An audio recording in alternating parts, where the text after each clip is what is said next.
Hello दोस्तों, सैनिक ITI YouTube channel में आपका स्वागत है। चलिए हम आज प्रश्न 68 से आप लोगों को 78 तक प्रश्न हल करवाते हैं। चलिए आज का प्रश्न है पहला प्रश्न नंबर 68। सिम्पसन का नियमित आकार का क्षेत्रफल क्या है? तो हम जानते हैं कि सिम्पसन का नियम जो है होता है A बराबर H/3 यानी H/3 ब्रैकेट में F plus L plus 2 bracket में O प्लस 4E। ठीक है, 4E। ठीक है, हम जानते हैं A बराबर H/3 ब्रैकेट में F plus L plus 2O plus 4E। अभी हम आप लोगों को इनका मतलब बताएंगे, F का और L का और O का और E का। तो चलिए F से होता है फर्स्ट नंबर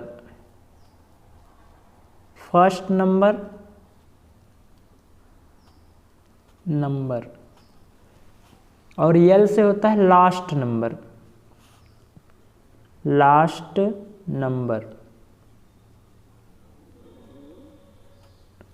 और O से होता है ऑड नंबर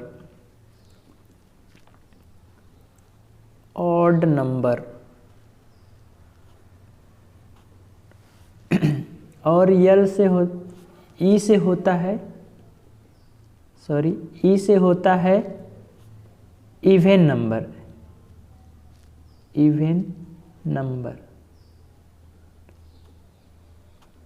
ठीक है, F से फर्स्ट नंबर यानी कि प्रथम नंबर यानी पहली संख्या, L से लास्ट नंबर यानी अंतिम संख्या n। ठीक है, और यहाँ पे O है ऑड हम जानते हैं क्या होता है, विषम संख्या। और E से इवेन नंबर, ये होता है सम संख्या। ठीक है, तो हम लोग हल करेंगे। देखिए H/3 यानी first number plus last number plus 2 odd number plus 4 even number. तो हम रखेंगे, देखिए फिगर में दिया है y1 y2 y3 y4 y6 y8। तो हम लोग यहाँ पे रखेंगे यहीं पे लिख दे रहे हैं A बराबर H/3। ये जो है H होता है इन दोनों के बीच की दूरी। ठीक है, तो H/3 ब्रैकेट में F दिया है, तो F यानी कि पहला नंबर क्या है, y1। तो हम लिखेंगे y1। ठीक है, बीच में प्लस है, प्लस लगा देंगे। यह है L से लास्ट नंबर, देखिए y2 y3 y4 y5 y6 y7। तो हम लिखेंगे लास्ट नंबर क्या है, y7। फिर इसके बाद लिखेंगे 2 ऑड नंबर O से ऑड नंबर होता है ऑड यानी विषम संख्या। देखिए विषम संख्या हम y1 लिख लिए हैं और y7 लिख लिए हैं, तो इनके बीच में देखिए y2 बचा है, y3 y4 y5 y6। ठीक है, तो इवेन नंबर ऑड नंबर हम जानते हैं कि ऑड यानी विषम संख्या। तो विषम संख्या देखिए क्या है, 2 विषम संख्या नहीं है, ये 3 होगा और 5 होगा। ठीक है, तो हम लिखेंगे 3 5। ठीक है, तो यहाँ पे लिखेंगे 3 यानी y3 y3 ब्रैकेट में कर दे रहे हैं y3 प्लस y5। ठीक है, अब यहाँ पे दिया है 4E, तो हम लिखेंगे प्लस 4E का मतलब है इवेन नंबर, इवेन का मतलब सम संख्या। तो सम संख्या देखिए y1 लिख लिए हैं, तो ये हुआ y2 y3 y4 y5 y6। ठीक है, तो ये हुआ हमारा सम संख्या y2 y4 y6। तो हम लिखेंगे 4 y2 प्लस y4, यहीं पर प्लस y6, ठीक है, बड़े ब्रैकेट में क्लोज कर देंगे, ठीक है। अब इसे हम लिख सकते हैं a बराबर h/3 बड़े ब्रैकेट में y1 प्लस y7 प्लस, अब देखिए ये हम इसे लिख सकते हैं 2y3 प्लस y5 है, और यहाँ पे दिया है 4y2 plus y4 plus y6, तो हम इसे सजाती पद में लिख देंगे। तो लिखेंगे 4y2 plus y4 plus y6, ठीक है। अब इसके बाद ये बचा, इसे लिख देंगे प्लस 2y3 प्लस y5, ठीक है। तो ये हुआ हमारा आंसर। इसमें option number A correct answer है। Option number A correct answer, h/3 bracket में y1 plus y7 plus 4y2 plus y4 plus y6 plus 2y3 plus y5। अगले प्रश्न में प्रश्न नंबर 69 दिया है, वृत्त की सबसे बड़ी जीवा किससे कहते हैं, ठीक है। मान लीजिए एक वृत्त है,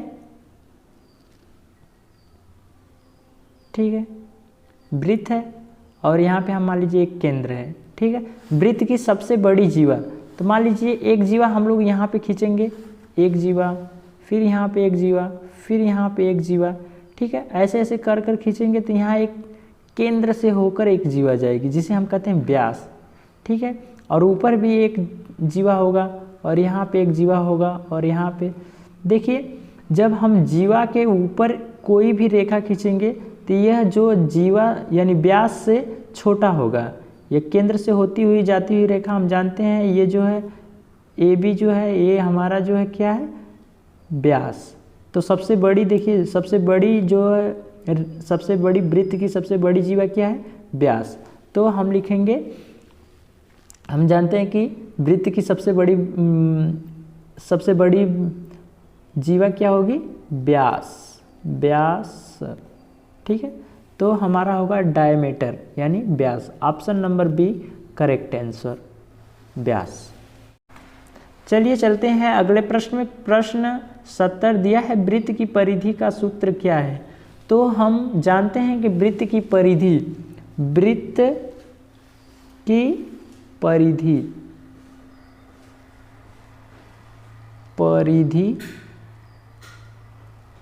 वृत्त की परिधि बराबर होता है, हम जानते हैं कि 2πr, ठीक है। देखिए ये वृत्त है और वृत्त का परिधि, परिधि का मतलब कि पूरा माप, या परिमाप कहें या परिधि कहें, परिमाप, परिमाप या परिधि, ठीक है, एक ही चीज़ है, परिधि या परिमाप। तो हमारा होगा वृत्त की परिधि का सूत्र क्या होगा, 2πr। तो option number C correct answer, 2πr। चलते हैं अगले प्रश्न में। प्रश्न नंबर 71 दिया है, अर्धवृत्त के क्षेत्रफल का सूत्र क्या है। तो हम जानते हैं वृत्त का क्षेत्रफल, यानी ये वृत्त है, इसका क्षेत्रफल, ठीक है। तो हम जानते हैं वृत्त का क्षेत्रफल, वृत्त का क्षेत्रफल, ठीक है। वृत्त का क्षेत्रफल होता है πr², ठीक है, πr² होता है। तो इसमें पूछा है अर्धवृत्त यानी आधे वृत्त का, जब हम इसे आधा कर देंगे तो यह होगा हमारा वृत्त, अर्धवृत्त का सूत्र हो जाएगा। क्या करेंगे इसमें, हम क्या करेंगे, 2 आधा कर देंगे, यानी कि इसके बटे 2 कर देंगे। तो हम लिखेंगे अर्धवृत्त बराबर, अर्धवृत्त बराबर, अर्धवृत्त का क्षेत्रफल बराबर होगा πr²/2। देखिए पूरे वृत्त का सूत्र होता है πr², जब हम इसे आधा कर देंगे तो ये होगा πr²/2। तो इसमें दिया है पाई, इसमें पाई डी स्क्वायर बटे के 2 दिया है, तो इसे हम कर देंगे option number D correct answer. ठीक है, पाई आर स्क्वायर बटे के 2। इसमें ऑप्शन नंबर डी पाई डी स्क्वायर बटे के 2 दिया है, तो इसका आंसर होगा पाई आर स्क्वायर बटे के 2। देखिए यहाँ पे एक त्रिज्या आर दिया है, तो हमारा होगा आर, पाई आर स्क्वायर बटे के 2। यह है हमारा अर्धवृत्त का सूत्र। इसमें गलत दिया है, डी के जगह आर कर लीजिएगा, पाई आर स्क्वायर बटे के 2। चलिए चलते हैं अगले प्रश्न में। प्रश्न नंबर 72 दिया है वृत्त के क्षेत्रफल का सूत्र क्या है। तो हम जानते हैं वृत्त के क्षेत्रफल का सूत्र हम अगले वाले प्रश्न में बता चुके हैं। वृत्त का क्षेत्रफल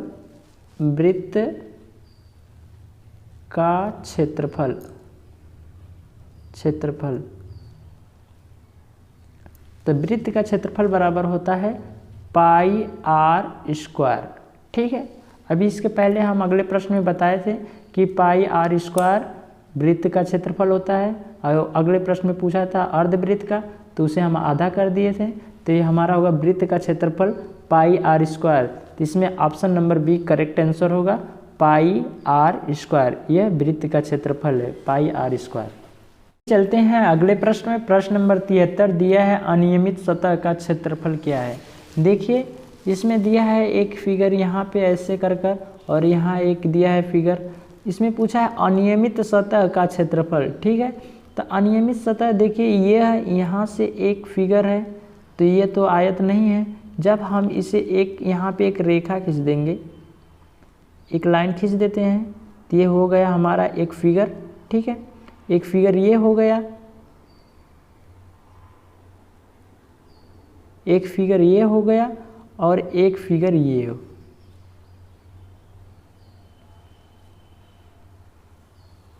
और एक फिगर देखिए ये हमारा त्रिभुज है। क्या है? त्रिभुज। ठीक है, एक फिगर ये 1 2 3। तो इसमें दिया है अनियमित सतह का क्षेत्रफल, यानी पूरे का क्षेत्रफल। ठीक है, तो हम पूरे का क्षेत्रफल निकालेंगे, तो सबसे पहले इसका क्षेत्रफल निकालेंगे, फिर इसका तीनों का क्षेत्रफल निकाल कर हम उसे ऐड कर देंगे, हमारा आंसर आ जाएगा। तो हम देखिए इसमें पहले पार्ट 1 का करते हैं। देखिए पार्ट 1 में सबसे पहले देखते हैं, इसमें कुछ भी नहीं दिया है, इसकी ये भी माप नहीं दिया है और ये भी। तो सबसे पहले देखिए पार्ट 2 में दिया है यहाँ से यहाँ तक की लंबाई दिया है 15 सेमी। ठीक है, 15 सेमी दिया है, और यहाँ से यहाँ तक यानी पूरा यहाँ से लेकर यहाँ तक 25 सेमी दिया है। ठीक है, 25 सेमी यहाँ तक दिया है। तो यहाँ पे देखिए ये दूरी जो है हमारा दिया है 15 mm में दिया है 15 mm, और ये भी 15 mm है। देखिए ये वाली लंबाई और इस वाली लंबाई के बराबर होगा, तो ये जब 15 mm है तो ये भी होगा 15 mm। ठीक है, 15 mm। ठीक, और ये 15 mm और ये 15 mm, जब ये 15 mm है तो ये भी 15 mm होगा। हम जानते हैं कि आयत में आमने सामने की भुजा बराबर होता है, लेकिन इसमें देखिए 15 सेमी लंबाई भी है, 15 सेमी चौड़ाई, तो यह एक वर्गाकार है। ठीक है, ये वर्ग है, यह हमारा वर्ग है 15 सेमी 15 सेमी 15 सेमी। ठीक है, सॉरी देखिए हम सेमी बोल रहे थे, ये mm में है। ठीक है, 15 mm और ये 15 mm। देखिए हमें त्रिभुज का एक भुजा पता चला है कि ये 15 mm है। ठीक है, और ये वाला हिस्सा यानी ऊंचाई हमें नहीं पता है, तो हम जानते हैं यहाँ से यहाँ तक पूरी लंबाई जो 25 है, और 25 है, देखिए यहाँ से यहाँ तक कितना है 15 है। तो 25 में से जब हम 25 में से देखिए 25 में से यहाँ तक लंबाई 25 है, तो हम लोग क्या करेंगे 25 में से 15 घटा लेंगे। यहाँ से यहाँ तक 15 लंबाई है, तो यहाँ से यहाँ तक पूरी लंबाई 25 है, 25 में से 15 घटाएंगे तो ये होगा 10। तो हम यहाँ पे लिख देंगे 10। ठीक है, हमें त्रिभुज की ऊंचाई पता चल गया है 10 mm, और ये जो लंबाई जो है 15 mm। ठीक है, त्रिभुज की लंबाई और ऊंचाई दो चीज़ पता चला, और ये वर्ग का लंबाई और चौड़ाई पता चला। ठीक है, वर्ग में हम जानते हैं सभी भुजा बराबर होती हैं, तो ये 15 mm सब है। ठीक है, और इस तीसरे वाले फिगर में देखते हैं, यहाँ से यहाँ तक लंबाई दिया है 15 mm, और यहाँ से यहाँ तक लंबाई दिया है 80 mm। ठीक है। तो हम सबसे पहले फिगर 1 को हल करेंगे। तो हम जानते हैं कि त्रिभुज का क्षेत्रफल, त्रिभुज का क्षेत्रफल बराबर होता है 1/2 गुणे लंबाई गुणे ऊंचाई। ठीक है, देखिए त्रिभुज में हमारा लंबाई दिया है 15 mm और ऊंचाई दिया है 10 mm। ठीक है, तो हम यहाँ पे लिखेंगे 1/2 गुणे लंबाई दिया है कितना, लंबाई हमारा दिया है 15 mm, तो हम लिख लेंगे 15 गुणे 10। ठीक है, तो हम इसे हल जब करेंगे तो ये होगा 15 दहा में 150, 150 का आधा करेंगे तो ये होगा हमारा 75 mm। ठीक है, mm में दिया है तो हम लोग mm में लिखेंगे। 15 दहा में 150, 150 का आधा करेंगे 75 mm होगा। अब हम निकालेंगे क्या, ये वर्ग का क्षेत्रफल। हम जानते हैं वर्ग का क्षेत्रफल बराबर होता है भुजा का स्क्वायर। ठीक है, अब भुजा देखिए, इसमें भुजा दिया है 15 mm, तो हम 15 का स्क्वायर कर देंगे। जब 15 का स्क्वायर करेंगे तो 15 यहाँ कितना होता है 225। ठीक है, ये हुआ 225 mm। ये हुआ हमारे वर्ग का क्षेत्रफल। यह हमारा 75 mm आया है त्रिभुज का क्षेत्रफल, यह वर्ग का क्षेत्रफल। अब हम क्या निकालेंगे, इस आयत का क्षेत्रफल। तो आयत का क्षेत्रफल बराबर होता है आयत का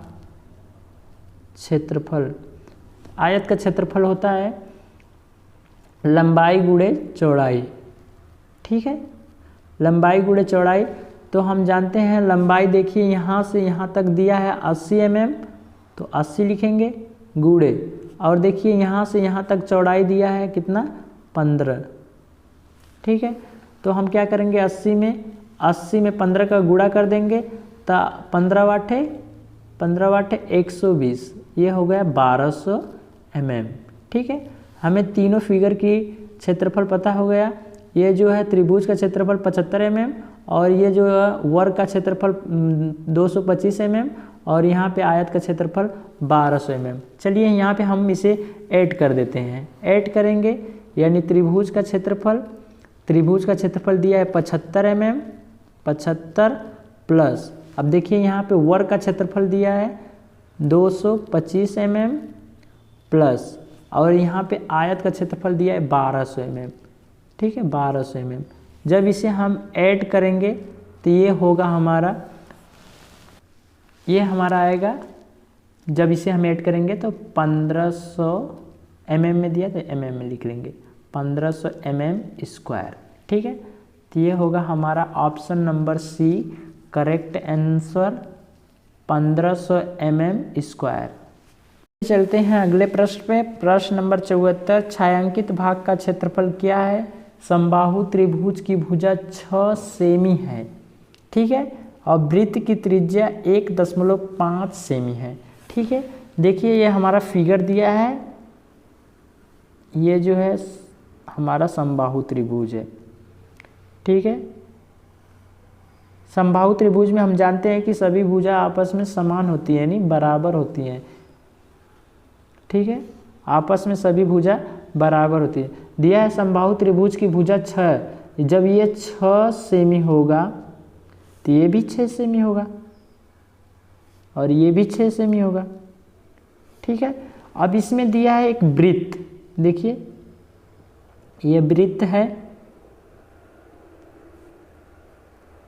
ठीक है, तो हमें पूछा है वृत्त की त्रिज्या है इतना, तो छायांकित भाग का क्षेत्रफल, छायांकित का मतलब कि ये वाला भाग का क्षेत्रफल। ठीक है, ये ठीक है, इस भाग का क्षेत्रफल पूछ रहा है। तो हम क्या करेंगे, समबाहु त्रिभुज में से इस वृत्त का क्षेत्रफल घटा लेंगे, समबाहु त्रिभुज के क्षेत्रफल में से वृत्त का क्षेत्रफल घटा लेंगे, तो हमारा ये छायांकित भाग का क्षेत्रफल पता चल जाएगा।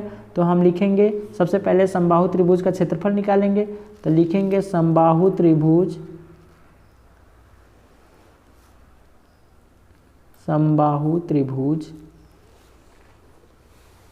त्रिभुज का क्षेत्रफल कितना होता है? हम जानते हैं कड़ी में 3/4 भुजा का स्क्वायर यानी ए का स्क्वायर। ठीक, भुजा को हम ए लिख दिए हैं, तो ये होगा हमारा कड़ी में 3/4 भुजा का स्क्वायर। ठीक है, तो हम लिखेंगे कड़ी में 3, हमें देखिए भुजा दिया है 6 सेमी। ठीक है, तो हम कड़ी में 3/4 गुणे भुजा यानी 6 का स्क्वायर कर देंगे। ठीक है, तो ये होगा हमारा 6 का स्क्वायर करेंगे तो 6×36 होगा, तो कड़ी में 3/4 गुणे 36। ठीक है, अभी 4 से काट देंगे, 4×9 = 36, तो ये होगा हमारा कड़ी में 3 गुणे 9। हम जानते हैं कड़ी में 3 का मान कितना होता है? 1.734। ठीक है, गुणे 9 कर देंगे। सॉरी, देखिए यहाँ कड़ी में 1.73 लिखे हैं, ये होगा 1.732। ठीक है, 4 के यहाँ 2 कर लीजिएगा। ठीक है, कड़ी का मान होता है 1.732, तो जब 9 का गुणा करेंगे तो ये होगा हमारा 15.58। ठीक है, और सेमी में दिया है तो हम लोग सेमी में लिख लेंगे। ठीक है, 15.58 सेमी। ठीक, ये हुआ हमारा क्या? समबाहु त्रिभुज का क्षेत्रफल। अब यहाँ पे हम निकाल लेंगे वृत्त यानी इस वृत्त का क्षेत्रफल। ठीक है, तो वृत्त हम जानते हैं वृत्त का क्षेत्रफल बराबर होता है, वृत्त का क्षेत्रफल बराबर होता है πr²। ठीक है, देखिए ये पूरा वृत्त है तो हम पूरे वृत्त का क्षेत्रफल होता है πr²। तो इसमें देखिए हमें दिया है त्रिज्या का मान 1.5, तो हम लिखेंगे यहाँ पाई दिया है, पाई गुणे आर का मान दिया है 1.5, 1.5 का स्क्वायर।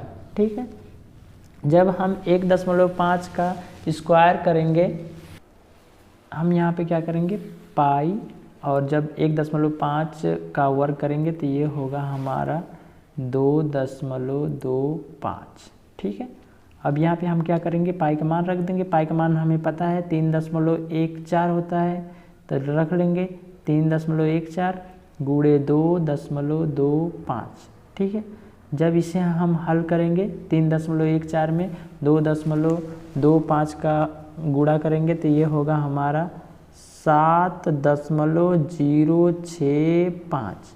ठीक है, ये हुआ हमारे आयत का क्षेत्रफल, और ये हमारा 15.58 आया है समबाहु त्रिभुज का क्षेत्रफल। अब हम क्या करेंगे, समबाहु त्रिभुज के क्षेत्रफल में से वृत्त के क्षेत्रफल को घटा लेंगे, तो हम घटाएंगे तो ये होगा हमारा 15.58 माइनस दिया है 7.7, यहाँ पे लिख लेंगे 7 और यहाँ दशमलव लगा लेंगे और लिखेंगे 065। ठीक है, मतलब 15.58 में से 7.065 को घटा लेंगे तो ये होगा हमारा 8.52। ठीक है, सेमी स्क्वायर। ठीक है, 8.52 सेमी स्क्वायर, तो ये होगा हमारा option number A correct answer 8.52 semi square. चलिए चलते हैं अगले प्रश्न में। प्रश्न नंबर 75, अनियमित सतहों का क्षेत्रफल कितना है? ठीक है, तो हम अनियमित सतहों का क्षेत्रफल निकालेंगे। देखिए ये एक दिया है, हम यहाँ पे एक कटा हुआ भाग है, यहाँ पे एक कटा हुआ भाग, एक यहाँ पे। ठीक है, हम इसे मिला देते हैं। ठीक है, ऐसे कर देंगे, फिर इसे मिला देंगे। ठीक है, फिर इसे भी मिला देंगे और इसे भी मिला देंगे। देखिए जब इसे हम मिला देंगे तो ये होगा हमारा एक वर्ग, सॉरी वर्ग नहीं, आयत। ठीक है, ये हमारा हुआ एक आयत जिसमें लंबाई दिया है 80 mm और चौड़ाई दिया है चौड़ाई दिया है 60, देखिए साफ नहीं लिखा है इसे लिख दे रहे हैं 60 mm, ठीक है। लंबाई दिया है 80 mm और चौड़ाई दिया है 60 mm। तो देखिए ये हमारा एक आयत है, हम क्या करेंगे पूरे आयत, और यहाँ पे देखिए एक जो है ये कटा हुआ भाग है और ये कटा हुआ भाग है और ये कटा हुआ भाग है, ठीक है। तो हम जानते हैं एक वृत्त में जब अर्धवृत्त कर देंगे तो ये हमारा होगा ये, और इसे जब 4 भाग में काट देंगे तो हमारा भाग ये एक हो जाएगा और एक भाग ये हो जाएगा और एक भाग ये। देखिए ये यही कटा हुआ भाग है, ये वाला और ये वाला और ये वाला और ये, ठीक है। तो ये वृत्त का कटा हुआ भाग है। तो हम क्या करेंगे, सबसे पहले पूरे आयत का क्षेत्रफल निकालेंगे, फिर वृत्त का क्षेत्रफल निकाल कर उसमें से घटा देंगे। तो हम पहले आयत का क्षेत्रफल निकालेंगे। आयत का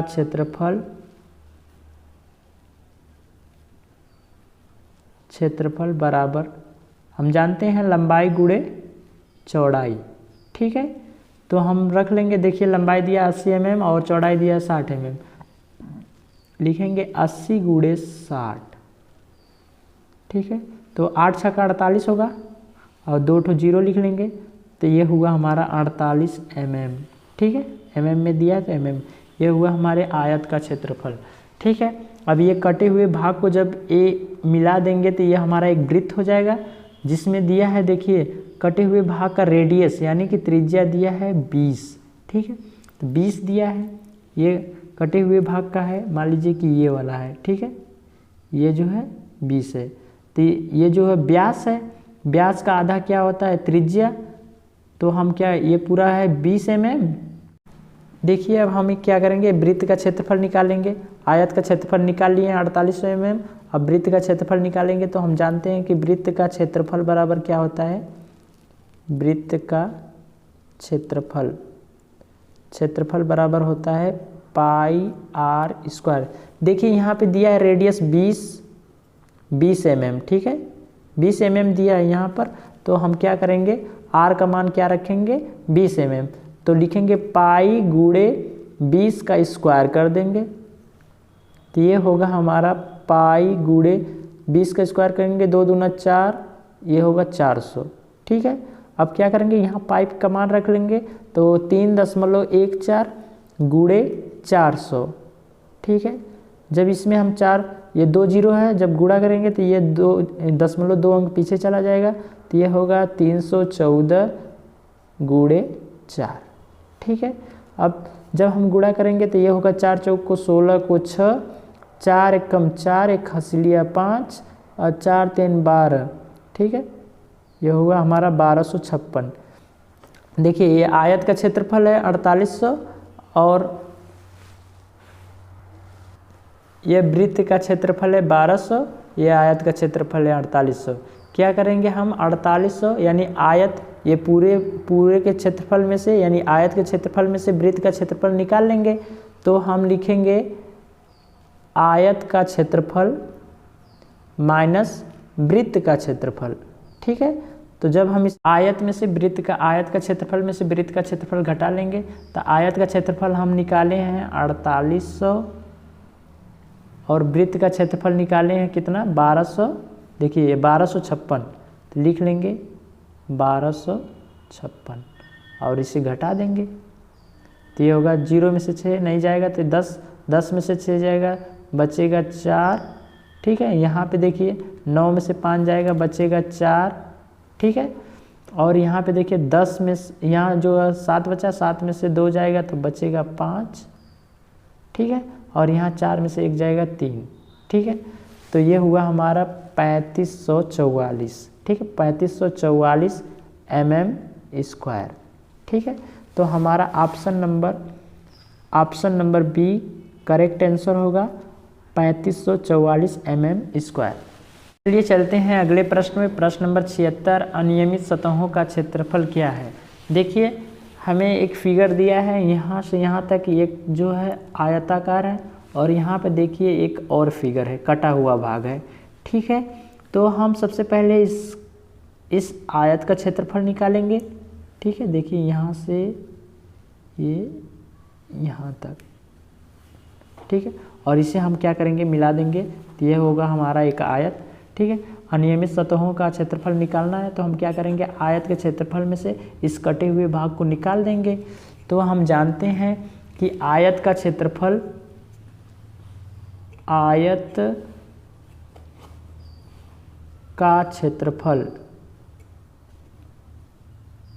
क्षेत्रफल बराबर होता है लंबाई गुणे चौड़ाई। ठीक है, देखिए इसमें लंबाई दिया 100 mm, चौड़ाई दिया 50 mm। तो हम क्या करेंगे, लंबाई दिया 100 mm गुणे चौड़ाई दिया है कितना, 50 mm।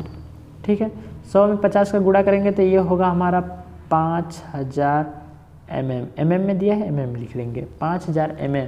ये हुआ हमारे आयत का क्षेत्रफल। अब क्या निकालेंगे हम, देखिए कटे हुए भाग का क्षेत्रफल। ठीक है, कटे हुए भाग, देखिए यहाँ पे दिया है 20 mm, जब ये लंबाई 20 mm है तो ये भी 20 mm होगा। ठीक है, 20 mm ये हुआ और ये कटा हुआ भाग है, तो हम जानते हैं कि ये कटा हुआ भाग क्या है, यह एक अर्धवृत्त है।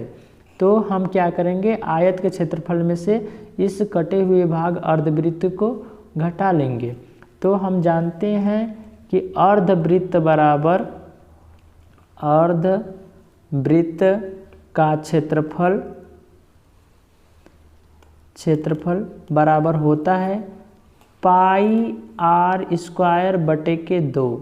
ठीक है, हम क्या करेंगे, पाई r² बटे के 2, तो इसमें देखिए दिया है 20 mm, तो ये पूरा यहाँ से यहाँ तक व्यास है, व्यास का आधा होगा त्रिज्या, यानी हमें r का मान पता हो जाएगा 20 बटे के 2, यानी कि r का मान क्या होगा, 10 mm। ठीक है, त्रिज्या कितना मालूम हुआ, 10 mm। ठीक, तो हम यहाँ पे r का मान रख लेंगे, तो पाई गुणे 10 का स्क्वायर करेंगे बटे के 2 कर देंगे। ठीक है, अब यहाँ पे करेंगे तो 10 का स्क्वायर करेंगे तो पाई गुणे 10 दहा में 100 बटे के 2। ठीक है, 2 से काट देंगे, 2 5 10, 1 0 लिख लेंगे, 50। ठीक है, अब यहाँ पे हम क्या करेंगे, पाई गुणे 50 कर देंगे। ठीक है, अब यहाँ पे हम लिख दे रहे हैं पाई गुणे 50, यहीं पे लिख दे रहे हैं, पाई का मान रखेंगे 3.14 गुणे 50। ठीक है, जब 1 0 का गुणा होगा तो ये 0.1 अंक पीछे चला जाएगा, तो ये होगा हमारा 331.4 गुणे 5। क्या करेंगे, जब हम 31.5 में 31.4 में 5 का गुणा करेंगे तो होगा हमारा,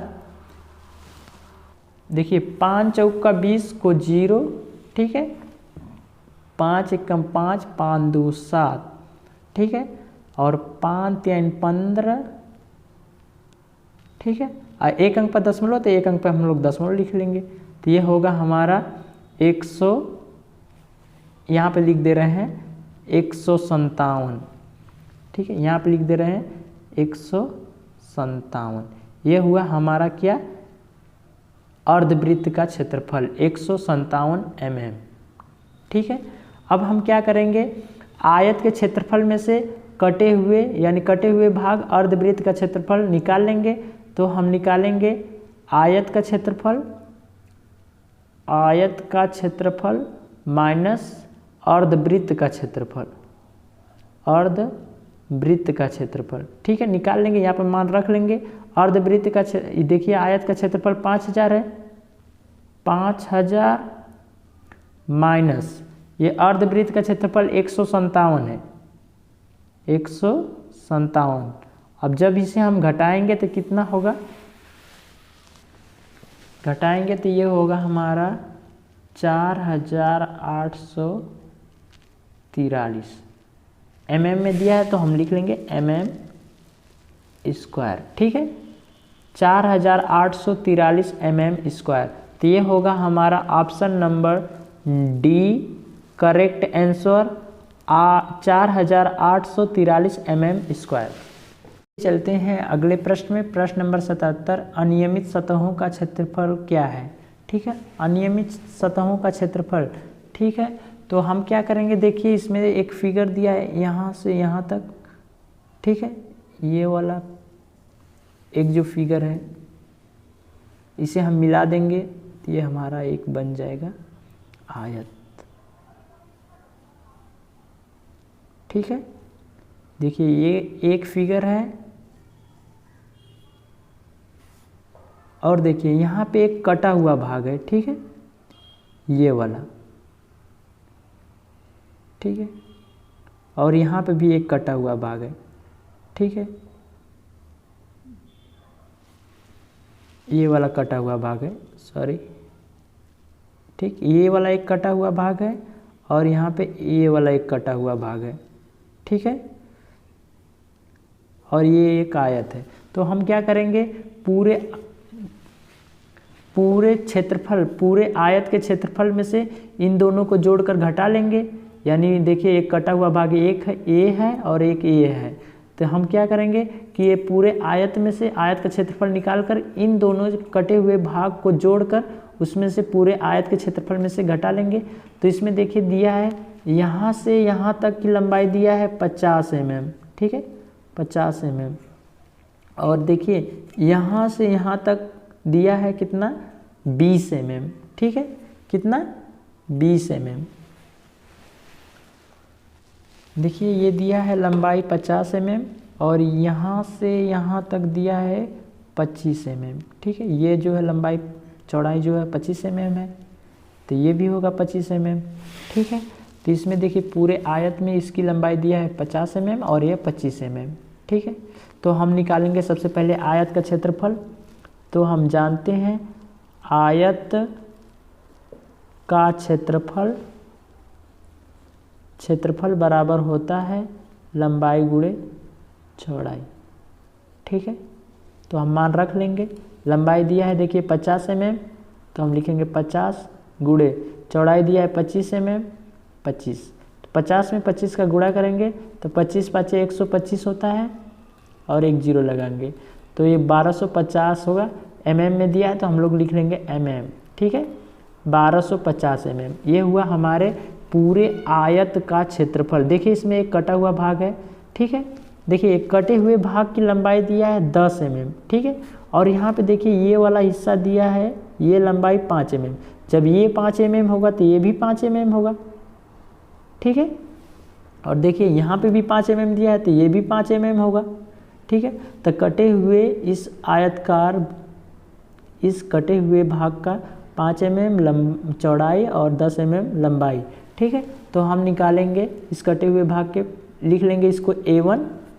ये A1 मान लीजिए A1 फिगर है, A2 है, तो A1 बराबर लिखेंगे हम लंबाई गुणे चौड़ाई। हम जानते हैं कि ये आयतकार है तो हम लिखेंगे लंबाई गुणे चौड़ाई यानी 10 गुणे 5, तो ये होगा हमारा 10 पच्चे 50 mm।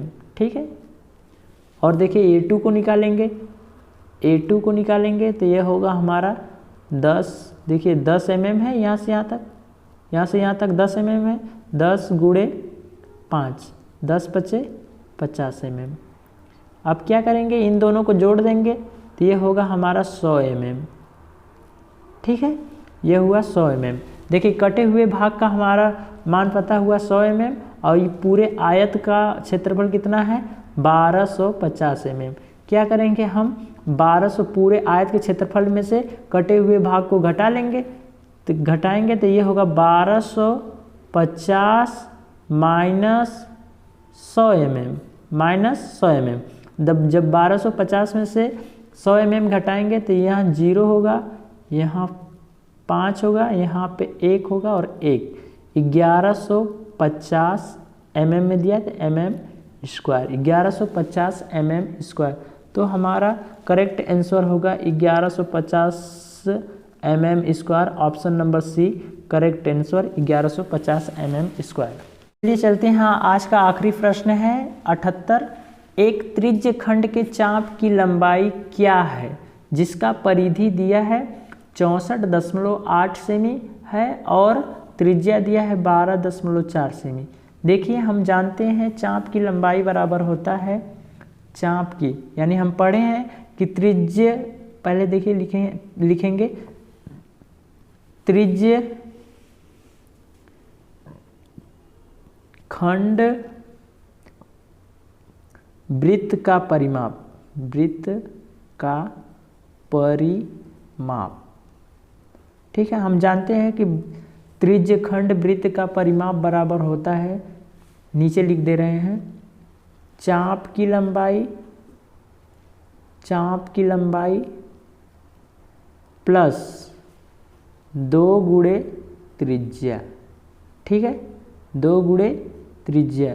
तो देखिए हमें प्रश्न में दिया है, परिधि दिया है कितना 64.8 सेमी और त्रिज्या दिया है 12.4 सेमी। ठीक है, परिमाप कहें या परिधि, इसे परिमाप को परिधि भी लिख सकते हैं, परिधि। ठीक है, परिमाप या परिधि एक ही है। ठीक है, परिमाप माने पूरा माप, परिधि भी होता है पूरा माप। ठीक है, तो हम लिखेंगे यहाँ पे देखिए चाप की लंबाई पूछा है और हमें परिमाप यानी परिधि दिया है कितना, तो हम लिख लेंगे 64.8। ठीक है, और यहाँ चाप की लंबाई पूछा है तो इसे लिख देंगे चाप की लंबाई प्लस 2 गुणे, देखिए त्रिज्या दिया है हमें 12.4। ठीक है, हम क्या करेंगे, देखिए 12.4 में 2 का गुणा कर देंगे। पहले इसे लिखेंगे 64.8 बराबर चाप की लंबाई प्लस, देखिए 12.4 में 2 का गुणा करेंगे तो 2 चौक को 8 होगा, 2 दूना 4 होगा और 2 एक कम 2। ठीक है, एक अंक पर दशमलव तो हम एक अंक पे दशमलव लगा लेंगे, तो ये होगा हमारा 24.8। ठीक है, अब देखिए यहाँ पे प्लस के रूप में है, 24.8 प्लस के रूप में है, जब इसका हम पक्षांतर करेंगे तो ये माइनस हो जाएगा, तो ये होगा 64.8 माइनस 24.8 बराबर चाप की लंबाई। ठीक है, तो हम निकालेंगे, जब 64.8 में से 24.8 को घटाएंगे, देखिए 8 में से 8 गया 0। ठीक है, और यहाँ 4 में से 4 गया 0 और 6 में से 2 जाएगा तो कितना बचेगा 4। ठीक है, देखिए एक अंक पर दशमलव तो हम लोग एक अंक पे पीछे से दशमलव लगा लेंगे, तो ये होगा हमारा 40.0, यानी चाप की लंबाई कितना हुआ 40.0। तो इसे हम लिख सकते हैं चाप की लंबाई बराबर, देखिए 40.0 है, दशमलव के बाद 0 का वैल्यू न के बराबर होता है, तो हम लिखेंगे 40 और सेंटीमीटर में दिया है तो हम लिख देंगे सेंटीमीटर। ठीक है, 40 सेमी। ठीक, तो हमारा ऑप्शन नंबर 1 करेक्ट आंसर होगा 40 सेमी। आज के लिए बस इतना ही। हमारा वीडियो देखने के लिए धन्यवाद।